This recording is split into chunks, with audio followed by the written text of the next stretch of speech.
अस्सलामुअलैकुम, welcome to coaching minds. आज की हमारी वीडियो का टॉपिक है न्यूरोसिस वर्सेस साइकोसिस। तो अपनी वीडियो का स्टार्ट करते हैं। सबसे पहले देखते हैं कि न्यूरोटिक या न्यूरोसिस में या साइकोटिक डिसऑर्डर्स में क्या डिफरेंस है। Neurosis refers to a class of functional mental disorder involving distress but not delusions or hallucinations, where behavior is not outside socially acceptable norms. It is also known as psychoneurosis or neurotic disorder.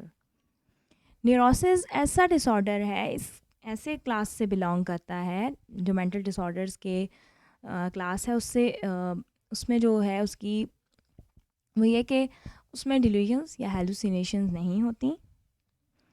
वहाँ पे जो socially या outside जो हमारा behaviour होता है वो ऐसा नहीं होता कि उसको एक्सेप्टेबल ना हो, और इसको साइकोन्यूरोसिस या न्यूरोटिक डिसऑर्डर कहते हैं। साइकोटिक की तरफ आते हैं तो psychotic disorders are severe mental disorders that cause abnormal thinking and perceptions. People with psychosis lost touch with reality. Two of the main symptoms are delusions and hallucinations. It is also known as psychotic disorder. Psychotic disorder जो है ये swear mental disorders होते हैं जो कि हमारी जो सोच या परसेप्शंस हैं उनको बिल्कुल एबनॉर्मल होती हैं और जो रियलिटी से बिल्कुल दूर हो जाते हैं ये लोग। इनके जो दो मेन सिम्टम्स हैं वो डिल्यूजन्स हैं और हेलिसिनेशंस हैं, और इनको साइकोटिक डिसऑर्डर्स भी कहा जाता है। डिल्यूजन्स और हेलुसिनेशंस क्योंकि ऐसी चीज़ें हैं जो रियल में नहीं होती। आम इंसान को या जो बिल्कुल नॉर्मल इंसान है उसको वो चीज़ें कभी महसूस नहीं होती कि हमें जो है कोई और चीज़ दिखाई दे जो मौजूद ही नहीं है, या वो आवाज़ें सुनाई दें जो कभी बोली ही नहीं जा रही। लेकिन ऐसे लोग जो साइकोटिक डिसऑर्डर्स से मुतासर होते हैं या जिनको ये होता है साइकोटिक डिसऑर्डर्स होते हैं, उनमें ये चीज़ आ जाती है कि वो रियलिटी से हट जाते हैं। उनकी सोच उनके अंदर ऐसे उनके ब्रेन के अंदर चेंजेस आ जाते हैं कि वो रियल लाइफ से बहुत दूर हो जाते हैं, क्योंकि उनकी अपनी ही थिंकिंग पैटर्न्स हो जाते हैं, अपनी ही परसेप्शंस हैं, उनको नहीं पता कि असल में क्या हो रहा है। तो उनके जो मेन सिम्टम्स हैं कि वो डिल्यूजन्स और हेलुसिनेशंस आ जाती हैं इसमें। सिम्टम्स की तरफ हम आते हैं तो symptoms of neurotic disorders. Neurotic disorders के सिम्टम्स देख लेते हैं। Neurosis is not classified as a medical condition, but there are signs of neurotic behavior that you can look for. Those signs include fatigue, persistent emotional disturbance, doubt, egoistic disturbance, inability to cope with stress, emotional strain. Neurosis क्योंकि है तो medical condition और mental disorders हैं, लेकिन swear नहीं होते इतने ज़्यादा। तो इसमें यह है कि जो इनके साइंस हैं उसमें ये होता है कि ज़्यादातर थकावट, इमोशनल डिस्टर्बेंस, यानी कि उनके जो इमोशंस हैं या जो भी उनके ब्रेन के अंदर है वो परसिस्टेंट रहती है। डाउट, उनको मतलब शक होता है, उनके अंदर से डिस्टर्बेंस होगी। इगोइस्टिक डिस्टर्बेंस से कह लें कि अंदरूनी तौर पे उनको हर टाइम डिस्टर्ब होते रहेंगे वो। फिर उनको जो स्ट्रेस है वो उस पर कोप नहीं कर सकते, उस पर काबू नहीं पा सकते। इमोशनल स्ट्रेन होता है, यानी कि हर टाइम उनको स्ट्रेस में रहते हैं वो। नेक्स्ट आ जाते हैं साइकोटिक डिसऑर्डर्स के सिम्टम्स की तरफ। The main two symptoms of साइकोसिस आर हेलुसिनेशंस एंड डिल्यूजन्स। जैसे कि पीछे भी आपने देखा कि इनके जो दो मेन सिम्टम्स हैं वो हेलुसिनेशंस और डिल्यूजन्स हैं। फिर ये कि change in thinking, change in behaviour, change in feeling and perception, disorganise thoughts, decline in self care, incoherent and non सेंशियल speech. इनकी थिंकिंग पैटर्न, इनका बिहेवियर, इनकी जो फीलिंग्स या परसेप्शंस हैं वो सब बदल जाती हैं। इनकी थॉट्स डिसऑर्गेनाइज्ड होती हैं, यानी कि हम तो एक चीज़, जो नॉर्मल इंसान है वो अगर सोच रहा है तो उसके सोचने का अंदाज़ बिल्कुल एक जैसा होगा। हम किसी चीज़ को सोचते हैं तो वो हम करते हैं, हमें पता होता है कि हमने जो सोचा है वो हमने कैसे करना है। लेकिन इनकी डिसऑर्गेनाइज थॉट्स होती हैं, यानी कि इनकी आगे पीछे मतलब इनको ख़ुद को ही नहीं समझ आ रहा कि हमारी थॉट्स आखिर हैं क्या, इस चीज़ को वो अंडरस्टैंड ही नहीं कर सकते। इनकी अपनी जो सेल्फ़ केयर होती है उसमें डिक्लाइन आना शुरू हो जाता है, हालत बहुत ज़्यादा ख़राब हो जाती है। फिर इनकोहेरेंट एंड नॉन सेंशियल स्पीच, यानी कि बेरब्त गुफ्तगू जिसका अंदर कोई रब्त नहीं होगा, मतलब कोई बात एक इधर से शुरू की दूसरी इधर से, जिसका आपस में कोई जोड़ ही नहीं है, इस तरह की ये गुफ्तगू करते हैं। क्योंकि इनका थिंकिंग जो है वो चेंज हो चुकी है, इनकी थॉट्स डिसऑर्गेनाइज हैं। तो अगर थॉट्स डिसऑर्गेनाइज हैं तो हमारे बोलने में भी वो पता चलता है कि हम जो सोच रहे हैं वो हम बोल रहे हैं ना। तो अगर थॉट्स ही आगे पीछे हैं, वही एक सीक्वेंस में नहीं है, तो हमारा बोलना भी सीक्वेंस में नहीं हो सकता कभी भी। तो सेम यही है कि साइकोटिक जिनको होता है डिसऑर्डर, या साइकोटिक डिसऑर्डर्स होते हैं जिनमें स्वेरिटी ज़्यादा होती है, तो इनकी चूँकि डिसऑर्गेनाइज थॉट्स हैं तो इनकोहेरेंट स्पीच है, बेरब्त गुफ्तगू है। टाइप्स ऑफ न्यूरोसिस की टाइप्स देखते हैं कि इनकी टाइप्स क्या क्या हैं।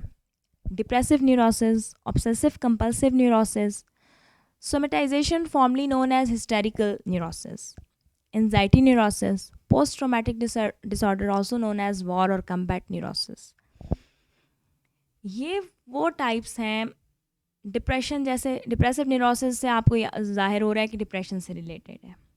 डिप्रेशन में भी जो स्वेयर होता है उसको हम साइकोटिक में ले जाते हैं, जहाँ पे हेलुसिनेशन या डिल्यूजन्स आना शुरू हो जाएं। लेकिन जो माइल्ड या मॉडरेट के अंदर है तो वो न्यूरोसिस में ही आता है। फिर ऑब्सेसिव कंपल्सिव जो होता है लोगों को डिसऑर्डर, तो उसका ये है। फिर सोमेटाइजेशन या हिस्टेरिकल जो हिस्टेरिया होता है, या कन्वर्जन डिसऑर्डर जिसे आजकल कहा जाता है, तो इसके अंदर भी है। एंजाइटी है। फिर पोस्ट ट्रॉमेटिक डिसऑर्डर जो वॉर और कॉम्बैट, यानी कि कोई जंग या ऐसी चीज़ें होती हैं जिसकी वजह से लोगों में ये डिसऑर्डर आ जाता है। कोई ऐसा सदमा, कोई चोट आ गई, कोई इनके सामने लोग ज़ख्मी हो गए, या वो सारी चीज़ें इससे रिलेटेड होती हैं। तो ये सारे न्यूरोसिस में आते हैं। मतलब इनके अंदर स्वेरिटी इस हद तक नहीं होती कि हेलुसिनेशंस या डिल्यूशंस आना शुरू हो जाएं। मतलब इनमें डिल्यूजन्स और हेलुसिनेशन वाले सिम्टम्स नहीं होते। डिप्रेशन में होते हैं, लेकिन अगर वो स्वेर हो और उसके साथ कोई और डिसऑर्डर भी हो तो वो हो सकता है कि वो साइकोटिक में जाए। लेकिन नॉर्मली मॉडरेट या माइल्ड में न्यूरोसिस वाली ही कैटेगरी में रहते हैं ये डिसऑर्डर्स, साइकोटिक कैटेगरी में नहीं आते। न्यूरोसिस एंड साइकोसिस में आपको बता दूं कि ये कैटेगरीज हैं। स्वेरिटी के लिहाज से इनको कैटेगराइज किया जाता है मेंटल डिसऑर्डर्स को, कि कौन से डिसऑर्डर्स जो हैं वो न्यूरोटिक में आए और कौन से साइकोटिक में। तो ये मैं आपको यहाँ पे क्लियर कर देती हूँ बात। नेक्स्ट है कॉजेज़ ऑफ साइकोटिक डिसऑर्डर्स के। साइकोटिक डिसऑर्डर्स के क्या कॉज हो सकते हैं? साइकोसिस is not caused by one single thing. There can be many contributing factors leading up to your psychotic episode. Those factors include genetics, trauma, substance abuse, environmental factors, physical illness or injury, mental health conditions like anxiety, bipolar disorder, depression and schizophrenia. बात आ जाती है फिर वही कि genetics में अगर कहीं आपके अबाव अजदाद या फोर फादर्स में कहीं ये चीज़ आती जा रही है तो आपके जीन्स में ये चीज़ ट्रांसफ़र हो गई है। ट्रॉमा, कोई ऐसा सदमा, बहुत गहरा सदमा जिसको इतना वो स्वेयर अब हो गया है कि उसने आपकी जो थॉट्स हैं वो सब डिसऑर्गेनाइज हो गई हैं, आपके हेलुसिनेशन, डिल्यूजन सब काज होना शुरू हो गया, तो वो आ जाता है। सब्सटेंस एब्यूज़, वो लोग जो कि बहुत ज़्यादा सब्सटेंस एब्यूज़ से मुराद ये होती है कि जो लोग मतलब नशा करते हैं, तो डेफिनेटली कि वो इतना ज़्यादा वो करके ड्रग्स के एडिक्ट वो इतने ज़्यादा हो जाते हैं कि उनकी जो सोच है वो नहीं रहती जो असल में होनी चाहिए। ठीक है, तो इस वजह से फिर एनवायरमेंटल फैक्टर्स, कुछ ऐसे फैक्टर्स होते हैं हमारे एनवायरमेंटल फैक्टर्स जो इसको कॉज कर सकते हैं। फिर फिज़िकल इलनेस, कोई लंबी बीमारी ऐसी, जैसे अगर किसी को कैंसर है तो डेफिनेटली वो इतनी बड़ी डिज़ीज़ है तो वो कुछ ना कुछ तो बंदे के माइंड पे असर करेगी ना। उसको स्ट्रेस भी होगा, उसको डिप्रेशन भी होगा कि पता नहीं ये क्यों हो गई, कैसे हो गई। तो ये चीज़ है। तो फिर वो साइकोसिस में भी आ सकती है कि इतनी बड़ी अगर डिज़ीज़ है किसी को तो डेफिनेटली वो उसका असर उसके जहन पे पड़ा है।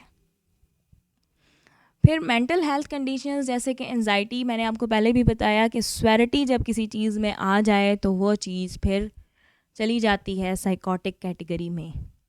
तो एंजाइटी अगर स्वेयर हो गई है आपकी तो डेफिनेटली वो उसमें आपको डिल्यूजन्स या हेलुसिनेशंस वाले सिम्टम्स आ गए तो वो साइकोटिक कैटेगरी में चला गया है। बाइपोलर डिसऑर्डर, जैसे कि मैंने एक वीडियो पहले भी बनाई है इस बाइपोलर पे, अगर आप कमेंट में अगर आप बताएं कि अगर उसको डिटेल में आप मतलब करना चाहते हैं कि मैं डिटेल में उसको बताऊं तो आप प्लीज़ कमेंट करके ज़रूर बताएं।